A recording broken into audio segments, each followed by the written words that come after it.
दिखने में सुंदर नहीं थी, लेकिन अमीर बाप की बेटी सृष्टि पर उसकी माँ जान छिड़कती। मेरी बेटी कितनी प्यारी है, भगवान सबको सृष्टि जैसी बेटी दे। ये बड़ी होती है। एक दिन सृष्टि की सहेली कहती है, तू दिखने में कितनी अजीब सी है, लेकिन मैं जानती हूँ हम सब में सबसे अच्छी शादी तो तेरी ही होगी। तेरे पापा अमीर जो है, यार दहेज तो हर कोई देता है, ये क्या ज्यादा ले जाएगी अपने पति के लिए? अरे बड़े शहर में कोठी है इसके पापा की। अरे पापा की है ना, कौन सी इसकी है? इसकी होती तब तो कोई भी लड़का इससे शादी कर लेता। अरे पापा की मतलब पापा की है तो मेरी ही है ना? किसने कहा? अब तेरी तो तब होगी ना जब तेरा भाई ना हो। वैसे भी शादी के बाद सारी प्रॉपर्टी भाई के नाम होती है। सृष्टि समझ जाती है कि उसे किसी भी हालत में माँ बाप की सारी प्रॉपर्टी को अपने नाम करना है, लेकिन कैसे? एक दिन सृष्टि का भाई शीनू कहता है, बहन क्या कर रही है? तुझसे एक बात करनी है। अरे हाँ हाँ करना, मैं तो तेरी बहन हूँ। बहन मेरी लाइफ में ना एक लड़की है, बहुत अच्छी है। मैं सोच रहा हूँ माँ और पापा से बात करूँ शादी के लिए। सृष्टि को समझ में आ जाता है कि भाई की शादी होते ही भाभी उसे एक दिन भी घर में बर्दाश्त नहीं करेगी। क्या बात है भाई, बताना कौन है वो?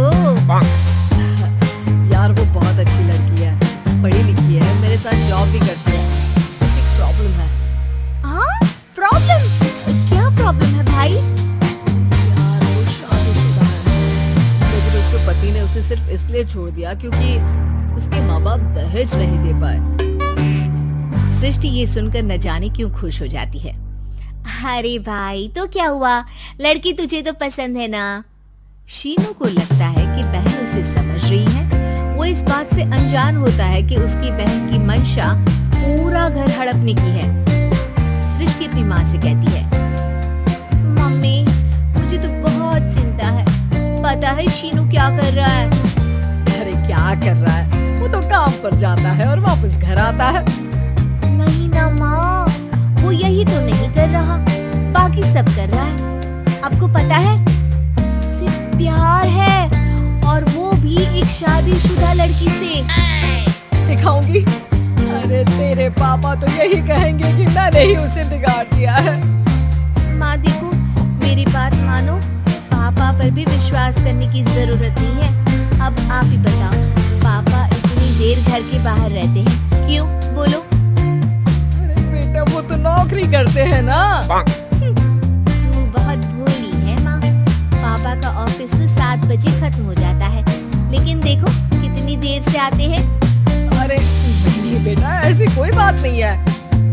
सृष्टि माँ को एक औरत से बात करते पिता की फोटो दिखाती है। देखो माँ कैसे हैं पापा, मैं ना कहती थी कि पापा सही नहीं है। मैं तेरे पापा से बात करूंगी, दे फोटो मुझे, दे फोटो मुझे। ओ माँ वो तो डिलीट हो गई। लेकिन चल तूने तो देख लिया ना, पापा से बाद में बात कर लेना, और हाँ मेरा नाम बिल्कुल मत लेना। हाँ माँ। अब क्या था, सृष्टि की माँ और पिता के बीच झगड़ा होना शुरू हो जाता है। सृष्टि के मन में क्या चल रहा था कोई नहीं जानता था। एक दिन, माँ सृष्टि के लिए एक लड़का देखा है, वो लोग शाम को उसे देखने आने वाले हैं। और हाँ माँ एक खुशखबरी, मैं और पापा मिलकर एक नया बिजनेस ट्राई कर रहे हैं। शाम को लड़का आता है, सांवले रंग का। सृष्टि को तो बिल्कुल भी पसंद नहीं आता। लड़की की माँ कहती है, लड़की का चेहरा तो कोई खास नहीं, लेकिन अगर मेरे बेटे को आप लोग सेटल कर दे तो मैं उसकी शादी आपकी बेटी से करवा दूंगा। सृष्टि को लड़का बिल्कुल पसंद नहीं था, उसे भाई पर गुस्सा आ जाता है। लड़के वालों के जाने के बाद कहती है, माँ देखा शीनू मेरे लिए कैसा लड़का लेकर आया, न दिखाने लायक न सुनने लायक, सेटल भी नहीं, वो भी हम करे। अरे माँ मैं जानती हूँ ये मेरी शादी किसी भी घर में क्यों करवाना चाहता है। कैसी बात कर रही है बहन, तूने तो देखा ना, पूरी प्रॉपर्टी शीनू के नाम कर देंगे।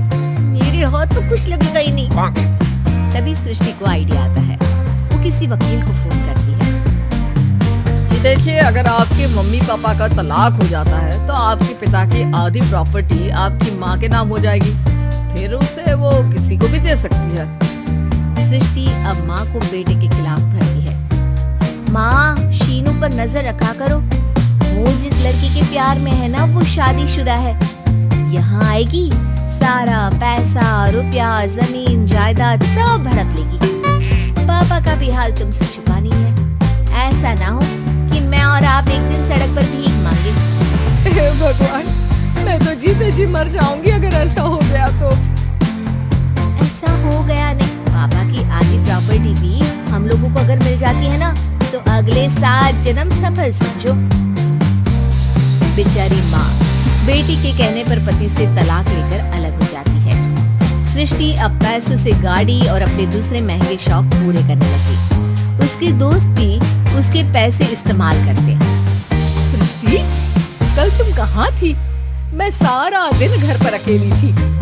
तो मैं क्या करूं? मैंने ठेका तो नहीं लिया है ना तुम्हें संभालने का। माँ को सृष्टि से ये उम्मीद नहीं थी। वो बैठकर रोने लगती है। वहीं उसका पति यानी कि सृष्टि के पिता आ जाते हैं। मैं जानता था कि तुम्हारा यही हाल होगा, तो आपने मुझे रोका क्यों नहीं? मैं रोकता तो तुम रुकती क्या? सृष्टि के कहने पर तुमने मुझ पर अपने बेटे पर शक किया, लेकिन तुम ये भूल गई कि कैसे हम दोनों ने मिलकर जीवन में इतना सब खड़ा किया। माँ पति के गले लग जाती है। मुझे माफ कर दीजिए, मैंने आपकी कमाई का एक बड़ा हिस्सा गवा दिया। कोई बात नहीं, तुम साथ हो तो मैं ऐसी 7 प्रॉपर्टी खड़ी कर दूंगा। तभी वहाँ सृष्टि आ जाती है रोते हुए। माँ, मयंक ने मुझे छोड़ दिया।